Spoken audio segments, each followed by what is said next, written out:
Assalamualaikum warahmatullahi wabarakatuh. Perkenalkan, nama saya Charissa Latifah Naim dari Prodi Pendidikan Biologi Universitas Negeri Padang. Di sini saya akan menjelaskan dan menerangkan tentang PPT yang telah saya buat mengenai permasalahan pendidikan yang ada di Indonesia.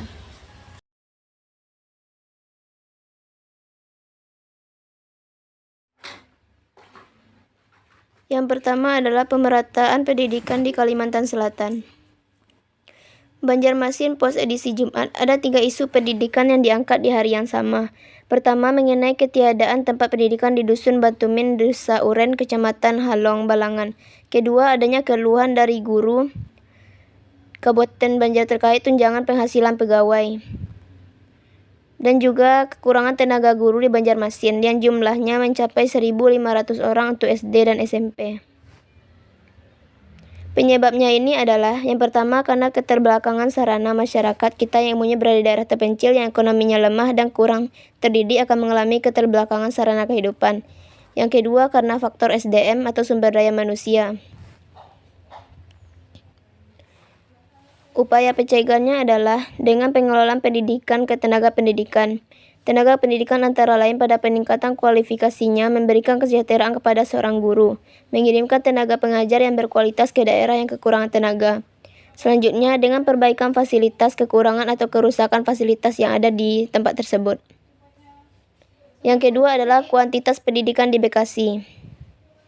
Dari Bekasi ID Pos edisi, total daya tampung SMP atau MTS, paket B, dan lain-lain tahun ini sebanyak 35.296 orang.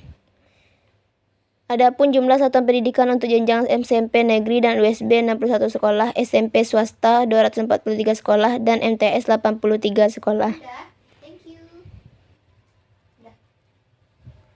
Penyebabnya adalah karena daya tampung yang terbatas. Sedikitnya daya tampung menyebabkan banyak anak yang tidak mendapatkan pendidikan yang diinginkan, bahkan ada yang sampai putus sekolah karena hal ini. Keterbatasan ini upayanya adalah dengan pembangunan sekolah, karena sedikitnya sekolah yang ada menyebabkan keterbatasan daya tampung di sekolah tersebut.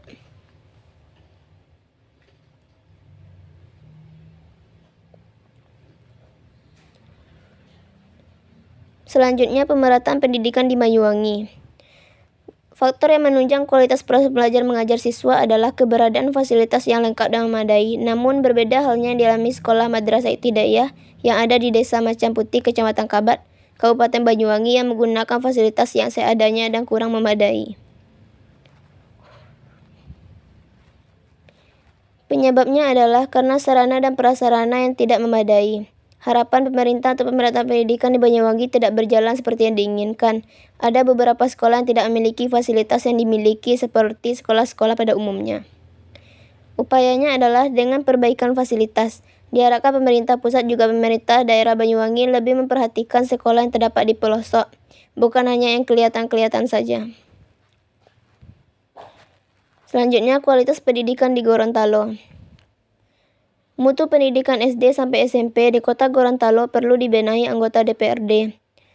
Saya menjadi narasumber pada program Merdeka, Legend K, Dewan Perwakilan Rakyat Daerah, meminta agar mutu pendidikan di Gorontalo ini dibenahi. Langkah itu diperlukan agar nilai rata-rata siswa sekolah dasar di Kota Gorontalo bisa meningkat juga.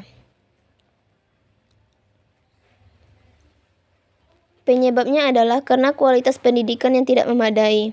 Kurangnya mutu pendidikan yang ada di daerah Gorontalo ini disebabkan oleh minimnya guru yang ada di daerah tersebut.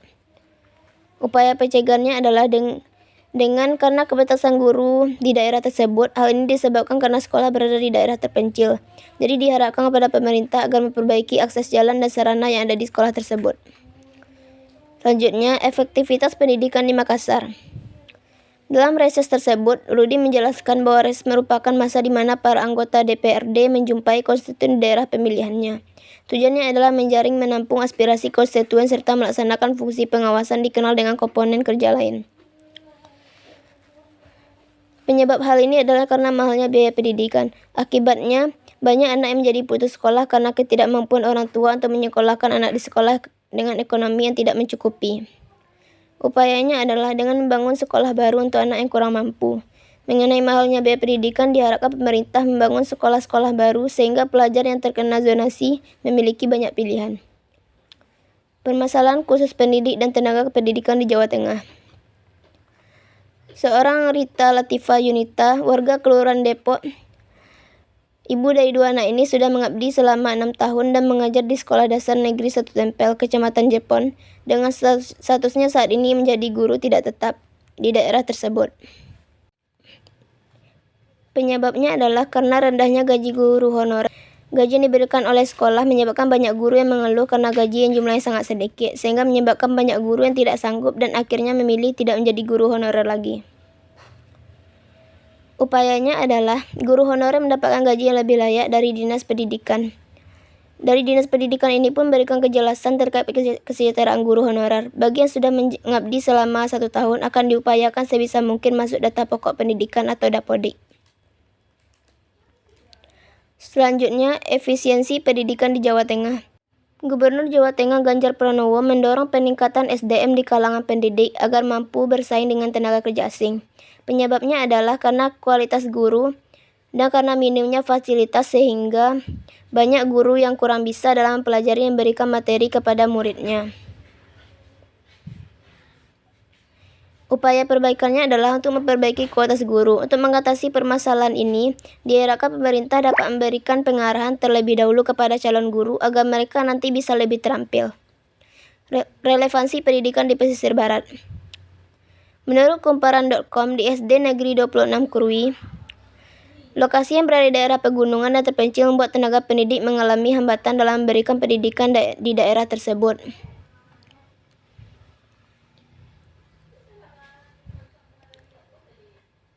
Penyebabnya adalah karena perbaikan pembangunan. Karena pembangunan yang tidak merata di beberapa daerah menyebabkan daerah di pesisir barat ini kena dampak akibatnya. Sehingga untuk menuntut ilmu pun mereka harus berjalan selama 3-4 jam dan itu pun harus melewati daerah berlumpur. Upayanya adalah dengan memperbaiki pembangunan di daerah tersebut. Untuk mengatasi hal itu diharapkan pemerintah dapat memberikan dana. Baiklah, itu yang dapat saya sampaikan. Semoga bermanfaat bagi teman-teman semua. Assalamualaikum warahmatullahi wabarakatuh.